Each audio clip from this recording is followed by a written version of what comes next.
What's up YouTube? Thank you guys for joining us here for another video. Tonight we're going to talk about what cameras we use to film our hunts. And if you make it to the end of the video, you're going to be able to compare and contrast because the camera that's recording right now is the other camera that we film our hunts with. So when I talk about that one, we're going to film on the camera that's sitting in front of me here. So without further ado, this is the Sony HXR NX80. It's obviously a camcorder, and this is what we film, I would say, 80 to 90% of our hunts with. It's pretty user-friendly. I'm not going to get into all the gizmos and gadgets and all the technical side of things. I think most people that are watching our videos are hunters at the end of the day, and that's how we think of ourselves as well. Hunters first, kind of videographers and storytellers second. So I'm not going to get super technical. That way hopefully you guys can follow along. It has a 12 times optical zoom, built-in stabilization, which we really like filming up in the tree, especially when it's on a camera arm and you're by yourself and maybe it's bouncing around a little bit, or let's say we're filming one of our buddies and the moment's intense, you're excited, maybe you're shaking a little bit, probably shaking a lot. That image stabilization really helps out, especially on the back end when you're going to edit those videos together. It weighs about 3 pounds, I think 3.1 pounds when it's all said and done. So it's a pretty compact camera, but you're obviously gonna have that extra weight when you put it in your backpack. This attachment up here actually pops off of the camera. I'll show you just so you can get a better idea of size. You don't need this extra audio attachment. We do have an external mic on top of there, and you probably can't tell, but I actually have it zip tied on because we broke the frame where it sits. But you don't even need this. If you're running a different external mic, that works just as well. So if you pop this off, it's even more compact, save you a little bit of weight. And I know a lot of guys will run, a different external mic and just pop it into the hot shoe there and you're good to go. I really like the screen on this camera. It moves any which way you can imagine. I mean, you can lay it, like I said, lay it flat against the camera body there, which I really like when you're self-filming, because if you guys watch this and you self-film, but if not, you get into some interesting predicaments a lot of times. Sometimes the camera arm's wrapped around you and you're able to, basically see the screen at all times with this feature. So I really like that. Obviously, you have the option to run this camera both manual or auto, which I like as well, because sometimes we might hand it over to a buddy or somebody that's not used to filming, or our dad films and he can't always see the screen as well just because of his eyes. So running it in autofocus, you have that option. So as far as filming in low light, this hasn't been the best camera for that. You obviously have the option to increase the gain, but what I've noticed is when you do that, it gets really grainy. So you have that option, but once it's getting pretty dark in the woods, the filming quality on this camera, in my opinion, really suffers. Again, it's the Sony HXR NX80. Battery life seems pretty good. We've had this camera now for, I'm gonna say, going on 5 years, so it's been good to us. If you've messaged us in the past and asked what cameras we're running and it wasn't this one, it's because we've had a few different cameras over the years, but this is the camera that I filmed my hunt on last year. Jake filmed his hunt on. I think all of our turkey hunts were filmed on this camera. Easton does run a different camcorder. He bought something else for this year, but Jake and I primarily run this one here. I mentioned the zoom. I think that's about it. You obviously have the option to run your focus up top here, and then your zooms on the side. I know some people have complained about when they hold the camera with the strap here, accessing some of the controls if you're running it in manual. I haven't really noticed any issues. That's typically how I run it, but if it's on a camera arm, you're not going to really need to worry about that anyway. So that'd be people that are probably filming something other than deer hunts. Trying to think what else here. It has 2 memory card slots in the body here, so you can throw 2 cards in there. Plenty of storage, plenty of recording time. Like I said, battery lasts a really long time. We'll go 2, 3, 4 hunts before we even charge the battery, which I really like. I've run some cameras in the past, especially when the weather gets cold. They really suffer. Haven't really noticed that with this camera. So We really like filming with Sony, especially when it comes to the camcorder side of things. I don't know that I would recommend this if you're like really big into the photography side of things as well, like a lot of outdoorsmen and women are. We have both. We have a mirrorless camera as well, which is filming this as we speak. But if you're gonna buy one camera and you're wanting to film your hunts, I would highly recommend this camera. You can find it now for right around 2,000 bucks on Amazon, which, in my opinion, I know that it sounds like a lot, but if you look into camera gear, camera equipment, different camcorders, like that's pretty reasonable in today's world, and it'll last you a really long time.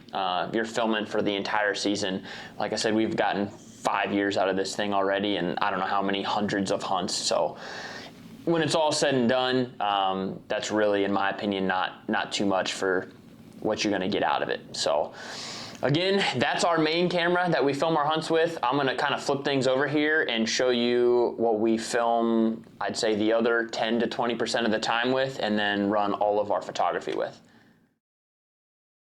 All right, now we're gonna talk about our mirrorless camera. This is the camera, just for reference, that filmed the last segment. The camera that's filming now is what we talked about originally. So this is the Sony A7 IV. It's a $1,800 to $2,000 camera. I believe it's a few years old. I think it came out a few years ago, but is kind of your hybrid camera. In my opinion, Sony kind of takes the cake when it comes to handling both video and photo. Canon, I think, is kind of known for their photo. Nikon maybe as well. Sony seems to be the workhorse. Like really good photo, really good video, and that's exactly what we use this for. We film maybe 10 to 20% of the time in the woods with this camera, but we shoot a lot of B-roll with it. We film our podcast with it. It's primarily used though for like trophy pictures or rolling around in the summer taking pictures of deer or turkeys in the spring. So really like this camera. 33 megapixel sensor for photo purposes, which I really like. If you're taking a picture and you want to crop in when you're editing, it doesn't lose a lot of quality. Super good autofocus. I usually run manual focus, but if you are running autofocus, it seems to be like really sticky. I've had other cameras where it'll like want to bounce in and out off the subject a lot. This one seems to hold pretty true, which I like. Obviously, films in 4K. I believe 24 frames per second and 60 frames per second. It's got a really big viewfinder, kind of like the last camera, which I like, and you can manipulate it and turn it a few different ways. So that's neat. 2 memory card slot, HDMI port.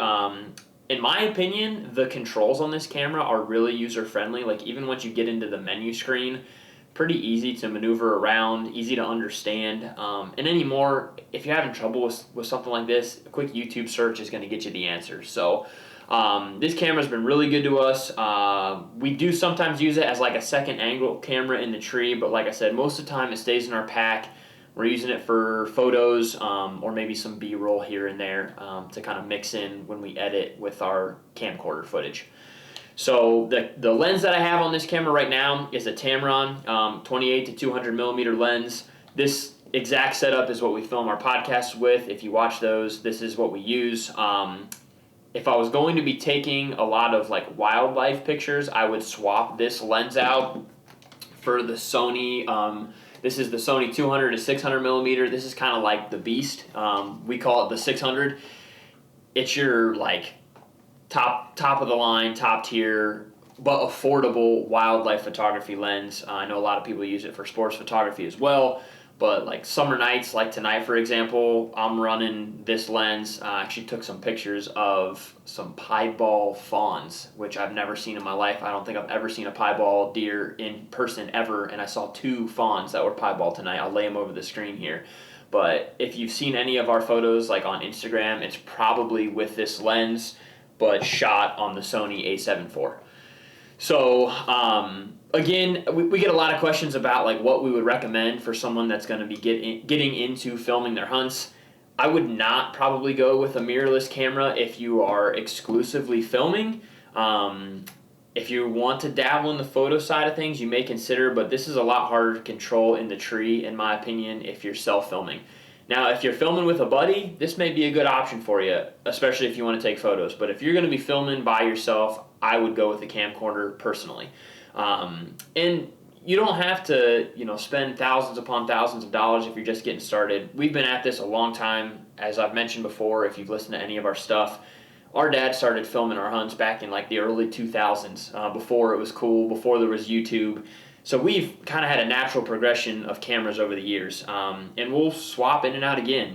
Just like cell phones, eventually this is going to get kind of old, and they'll have new upgrades and advancements, and we'll probably sell these and move forward with something else. So buy what you can afford is what I always recommend, and just get started. And then if you decide you want to upgrade, you can upgrade at any time.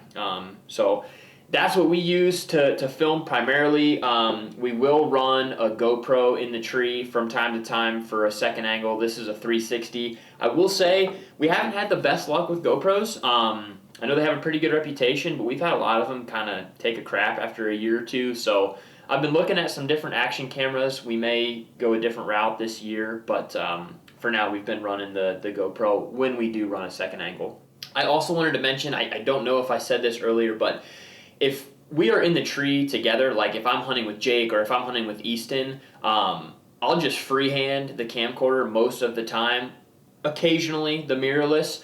But if I'm solo or if Jake's solo, we're running the camcorder. Easton has a different camcorder that he bought, which he may do a video on at some point, but we're typically running that when we're by ourselves, and this stays in the pack for after the hunt, or if we run into something on the way in that we want to take a picture of. So that's pretty much it. As far as external mics go, when we use them, we use the Rode wireless Go-Tos. Not anything fancy. There's much better out there, but it gets the job done. So that'll do it for this video. I hope that gives you guys at least an idea, or maybe a starting point for picking up a camera to film your hunts. I know I didn't get like super into the technical side of things. Jake is much more knowledgeable on this stuff than I am. So if you guys have questions, drop a comment, shoot us a message on Instagram. We're really good about getting back to those, and we can get you a more detailed and more educated response. So just wanted to kind of get a starting point for people, and we get a lot of questions about what we film on. So I hope that answers that question, and we appreciate you guys, as always, for joining us. Deer season is right around the corner. I know I was out looking for velvet tonight, like I mentioned, and it's going to be here quick. So I hope you guys are as excited as I am, and we will catch y'all next time.